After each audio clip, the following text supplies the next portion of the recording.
I'm joined now by France 24's chief foreign editor, Robert Parsons. Rob, the government now saying the military operation in Tigray is over.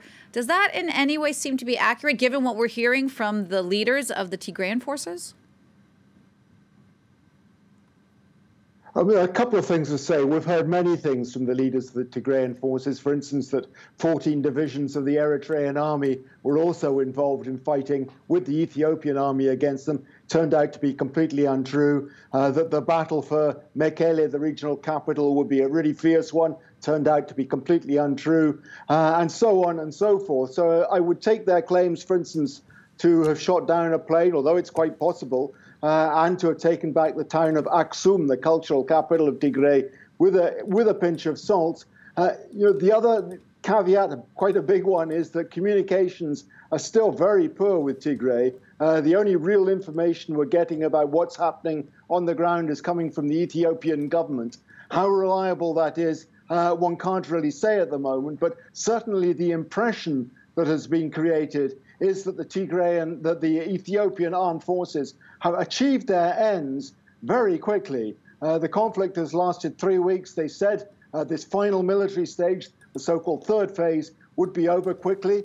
It seems that that is the case. The fight for the capital of Tigray, Mekele, was very short, over in 24 hours. There doesn't seem to have been very much fighting. The TPLF, the Tigray forces, seem to have melted away rather than fight.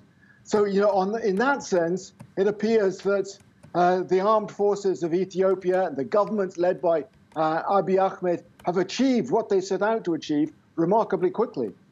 Rob, what are we looking at now? Is this the end of the conflict truly, as the government claims, or perhaps just the start of a new protracted insurgency?